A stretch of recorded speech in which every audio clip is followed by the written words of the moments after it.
নমস্কার বন্ধুরা, ডলির রন্ধনশালায় সবাইকে স্বাগত। আর আজকে তোমাদের সাথে শেয়ার করব পটল আলু দিয়ে রুই মাছের ঝোল। পটল শেষ হয়ে যাওয়ার আগে অবশ্যই পটল আলু দিয়ে মাছের এই ঝোলের রেসিপিটা একদিন হলেও তোমরা বাড়িতে অবশ্যই ট্রাই করে দেখো। আর রেসিপিটা কেউ কিন্তু স্কিপ করে দেখো না, শেষ পর্যন্ত আমি রান্নাতে কি কি মশলা দিয়ে রান্না করেছি সেটা কিন্তু মিস হয়ে যাবে। তাহলে চলো আজকের রেসিপিটা দেখে নেওয়া যাক। আর আজকের এই রান্নাটা আমি রুই মাছ দিয়ে করব। তোমরা চাইলে কিন্তু কাতলা মাছ দিয়েও করতে পারো। মাছটা আমি খুব ভালোভাবে ধুয়ে পরিষ্কার করে নিয়েছি। আর এই রান্নাটা করার জন্য আমি 4টে পটল কেটে নিয়েছি। পটলগুলো অল্প অল্প করে খোসা রেখে আমি ছাড়িয়ে আমি মাঝখান থেকে 2 টুকরো করে পিস করে নিয়েছি। তাহলে চলো এই রান্নার জন্য প্রথমে মশলাটা রেডি করে নেওয়া যাক। আমি এখানে 4 চামচে 2 চামচ পরিমাণ টক দই নিয়েছি। এবার আমি এই টক দইয়ের মধ্যে প্রথমে দিয়ে দেব হাফ চামচের একটু বেশি হলুদ গুঁড়ো। আর সাথেই আমি দিয়ে দেব 1 চামচ পরিমাণ ঝালের জন্য লঙ্কার গুঁড়ো। আর এখানে দিয়ে দেব 1 চামচ ভর্তি করে ধনে গুঁড়ো। আর সাথেই দিয়ে দেব হাফ চামচ পরিমাণ জিরে গুঁড়ো। এই রান্নাতে জিরে গুঁড়োর থেকে ধনে গুঁড়োর পরিমাণটা বেশি দিতে হবে, তাহলে রান্নার স্বাদটা ভালো আসবে।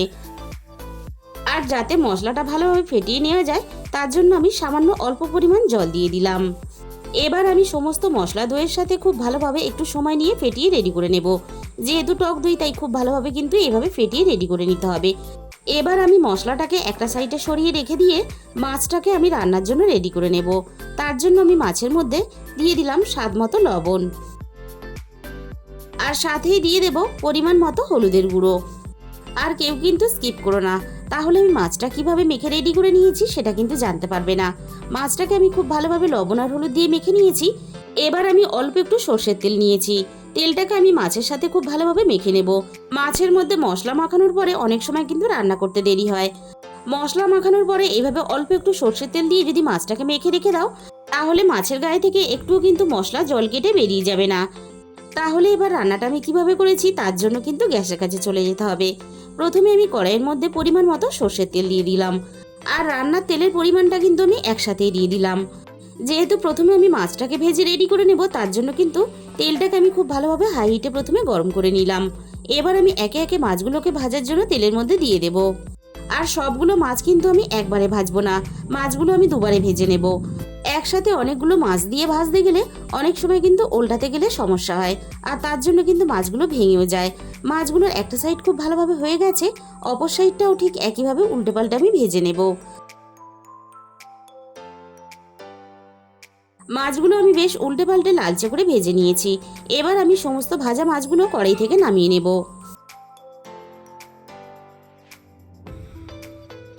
বাকি মাছগুলো ঠিক একইভাবে আমি তেলের মধ্যে দিয়ে ভেজে নেব। আর মাছগুলো এদিকে ভাজা হতে থাক, আমি কিন্তু এই ফাঁকে আরও একটা কাজ করে নেব। পটলগুলোকে আমি রান্নার জন্য রেডি করে নেব। পটলের মধ্যে আমি স্বাদ মতো লবণ দিয়ে দিলাম আর দিয়ে দিলাম অল্প পরিমাণ হলুদের গুঁড়ো।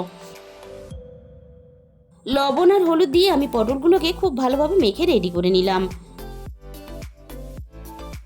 আর মাছগুলোকেও আমি এই ফাঁকে খুব ভালোভাবে ভেজে রেডি করে নিয়েছিলাম। মাছগুলো কিন্তু আমি বেশ লালচে করে ভেজে নিয়েছি। আর এই রান্নার জন্য মাছগুলো এরকম বেশ লালচে করে ভেজে নিতে হবে, তাহলে রান্নাতে দেওয়ার পরে দেখতেও ভালো লাগবে আর খেতেও ভালো লাগবে। এবার ওই একই তেলের মধ্যে আমি পটলগুলোকে ভেজে নেব। আর সবগুলো পটল আমি একসাথেই ভাজার জন্য তেলের মধ্যে দিয়ে দিলাম। একটু সময় নিয়ে পটলগুলোকে নাড়াচাড়া করে খুব ভালোভাবে লালচে করে ভেজে নেব। আর যেহেতু পটল আমরা অনেক দিন থেকেই খাচ্ছি তাই পটল একটু ভালোভাবে ভেজে রান্নাটা করলে তাহলে রান্নার স্বাদটা ভালো হবে আর রান্নাটা তার জন্য খেতেও ভালো লাগবে। সমস্ত পটল আমি ভাজা খাওয়ার মতো বেশ লালচে করে ভেজে নিয়েছি। এবার আমি পটলগুলোকে কড়াই থেকে নামিয়ে নেব। এবার ওই একই তেলের মধ্যে আমি আলুগুলোকে ভাজার জন্য দিয়ে দিলাম। এবার আমি আলুর মধ্যে স্বাদ মতো লবণ দিয়ে দিলাম। এবার আমি আলুগুলোকেও একটু সময় নিয়ে নাড়াচাড়া করে বেশ লালচে করে ভেজে নেব। আর আলুগুলোও ঠিক এইভাবে কিন্তু খুব ভালোভাবে বেশ লালচে করে ভেজে নিতে হবে। সমস্ত ভাজা আলুগুলো আমি কড়াই থেকে নামিয়ে নিলাম। কড়াইয়ের মধ্যে যেটুকু তেল আছে এই তেলেই কিন্তু আমি রান্নাটা করে নেব। তোমাদের যদি তেলের পরিমাণটা এরকম একটু বেশি হয়ে যায় তোমরা তেলটাকে বাদ দিয়েও রান্নাটা করতে পারো। তেলের মধ্যে আমি ফোড়নে দিয়ে দিলাম হাফ চামচ পরিমাণ কালো জিরে। আর সাথে আমি দিয়ে দিলাম মাঝারি সাইজের একটা পেঁয়াজ কুচি। এবার আমি পেঁয়াজ কুচিটা নাড়াচাড়া করে একটু লালচে করে ভেজে নেব। পেঁয়াজটা আমি মিনিট খানেকের মতো নাড়াচাড়া করে একটু লালচে করে নরম করে ভেজে নিয়েছি। এবার আমি পেঁয়াজের সাথেই দিয়ে দেবো 1 চামচ পরিমাণ আদা বাটা। আমি এখানে আদাটাকে গ্রেট করে দিয়েছি, তোমরা চাইলে বেটেও দিতে পারো। আর দিয়ে দিলাম সাথে 1 চামচ পরিমাণ রসুন বাটা। আর এই অল্প একটু রসুন বাটা দেওয়ার জন্যই কিন্তু রান্নার স্বাদটা সম্পূর্ণ বদলে যাবে। পেঁয়াজ, আদা, রসুন আমি সব কিছু মিনিট 2 মতো নাড়াচাড়া করে কষিয়ে নেব। সব কিছু আমি একসাথে খুব ভালোভাবে কষিয়ে নিয়েছি। এবার আমি দিয়ে দিলাম একটা ছোট সাইজের টমেটো কুচি। এবার আমি রান্নার স্বাদ মতো লবণটা দিয়ে দিলাম। আর লবণটা দেওয়ার জন্য টমেটোটাও কিন্তু খুব তাড়াতাড়ি নরম হয়ে যাবে। এবার আমি সব কিছুর সাথে টমেটোটাও নাড়াচাড়া করে খুব ভালোভাবে কষিয়ে নরম করে নেব। টমেটোটা আমি মিনিট 2 মতো নাড়াচাড়া করে খুব ভালোভাবে কষিয়ে নরম করে নিয়েছি। এবার আমি রান্নার মধ্যে সামান্য অল্প পরিমাণ জল দিয়ে দেব, যাতে মশলাটা দেওয়ার সাথে সাথে পুড়ে না যায়। টক দইয়ের সাথে যে মশলাটা আমি রেডি করে নিয়েছিলাম সেই মশলাটা আমি রান্নার মধ্যে দিয়ে দিলাম। এবার আমি গ্যাসের ফ্লেমটা একেবারে লোতে দিয়ে মশলাটাকে একটু সময় নিয়ে খুব ভালোভাবে নাড়াচাড়া করে কষিয়ে নেব।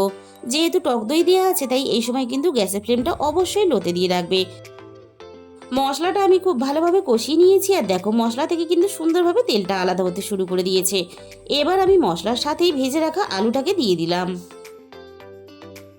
এবার আমি ভাজা আলুগুলোকে মশলার সাথে 3 থেকে 4 মিনিটের মতো নাড়াচাড়া করে আলুগুলোকে মশলার সাথে খুব ভালোভাবে কষিয়ে নেব। আলু আর মশলা একসাথে আমি খুব ভালোভাবে কষিয়ে নিয়েছি। এবার আমি রান্নায় প্রয়োজন মতো জল দিয়ে দিলাম। জলের সাথে আলু, মশলা সব কিছু একসাথে নাড়াচাড়া করে খুব ভালোভাবে মিশিয়ে দেব। আলুগুলো খুব ভালোভাবে সিদ্ধ হওয়ার জন্য আমি কিছুক্ষণের জন্য কড়াইটাকে ঢাকা দিয়ে দিলাম। মিনিট 15 পরে আমি কড়াই থেকে ঢাকাটাকে সরিয়ে নিলাম। আর বন্ধুরা, পটল খেতে ভালো না লাগলেও এইভাবে যদি আলু পটল দিয়ে মাছের ঝোল রান্না করো, তাহলে আমি তোমাদের কথা দিলাম 1 থালা ভাত কিন্তু নিমেষে শেষ হয়ে যাবে, আর কিন্তু কিছুই লাগবে না। আলু খুব ভালোভাবে সিদ্ধ হয়ে গেছে। এবার আমি ভেজে রাখা পটলটাকে ঝোলের মধ্যে দিয়ে দিলাম। আর পটলের সাথেই আমি ভেজে রাখা মাছগুলোকে ঝোলের মধ্যে দিয়ে দেব।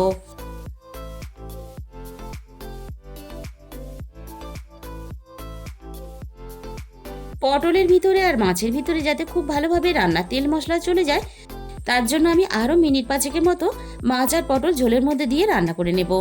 মাছ আর পটল আমি ঝোলের মধ্যে মিনিট 5 মতো খুব ভালোভাবে রান্না করে নিয়েছি। আর মাছগুলো বেশ অনেকটা নরম হয়ে গেছে, আর পটলগুলো খুব ভালোভাবে আরও অনেকটা নরম হয়ে গেছে। এবার আমি দিয়ে দিলাম 1 চামচ পরিমাণ গরম মশলা গুঁড়ো। মাছগুলো যাতে ভেঙে না যায় তার জন্য আমি গরম মশলা গুঁড়োটা হালকা হাতে নাড়াচাড়া করে মিশিয়ে দেব। আর বন্ধুরা, তোমাদের যদি রেসিপিটা ভালো লেগে থাকে তাহলে কিন্তু পটল শেষ হয়ে যাওয়ার আগে অবশ্যই একবার হলেও তোমরা এই রেসিপিটা ট্রাই করে দেখতে পারো। তাহলে বন্ধুরা, আজকের এই রেসিপিটা ভালো লাগলে একটা ভিডিওতে লাইক করে দিও, আর নিজেদের বন্ধুদের মধ্যে শেয়ার করে দিও। আর আমার চ্যানেলে যে সমস্ত নতুন বন্ধুরা এখনও পর্যন্ত আমার চ্যানেলটাকে সাবস্ক্রাইব করনি, এরকম সহজ সরল রেসিপি পেতে আমার চ্যানেলটাকে সাবস্ক্রাইব করে পাশে থাকা বেল আইকনটা ক্লিক করে অল করে দিও। তাহলে আমি যখনই কোনো নতুন রেসিপি আপলোড করব সবার আগে তোমার কাছে পৌঁছে যাবে।